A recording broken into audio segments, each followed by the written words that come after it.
Saudara, kebakaran terjadi salah satu toko di Pasar Penayung, Kecamatan Kuta Alam, Kota Banda Aceh pada hari Senin 20 Desember 2021 dini hari. Kebakaran yang terjadi sekira pukul 1 waktu Indonesia Barat. Bangunan yang terbakar merupakan usaha jualan bumbu dapur milik M. Yusuf, umur 51 tahun, dan Rahmat 31 tahun.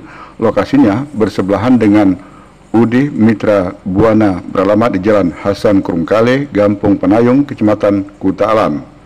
Kepala Dinas Pemadam Kebakaran dan Penyelamatan DPKP Kota Banda Aceh, Heru Triwijanarko, mengatakan keterangan saksi mata dan juga pemilik usaha bumbu dapur tinggal di Gampung Jawa. Pada saat kebakaran terjadi, pemilik toko tersebut sedang berada di rumah mendapat info dari orang jualan di sekitar bahwa tempat usahanya tersebut sedang dilalap si jago merah.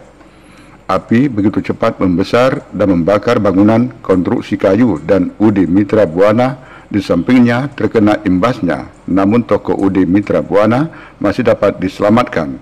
Selanjutnya warga yang melihat di lokasi pun menghubungi pihak pemadam kebakaran. Kemudian kata Heru, pihaknya mengerahkan petugas piket bergerak mengerahkan satu unit armada pemadam pos Pelangi tiba pada pukul 1:05 waktu Indonesia Barat. Setelah menerima pengaduan, disusul 2 unit armada posko induk dan pos Kedah. Total armada di lokasi 3 unit. Sekiranya pukul 1.45 waktu Indonesia Barat, api dapat dipadamkan dan selanjutnya dilakukan upaya pendinginan dan selesai bertugas armada kembali ke pos pada pukul 2.30 waktu Indonesia Barat. Proses pemadaman turut dibantu oleh petugas PLN Polsek Kuta Alam di backup Polresta Banda Aceh, personel Kodim, Koramil setempat, relawan ERPA dan RAPI dalam pengamanan di lokasi kejadian.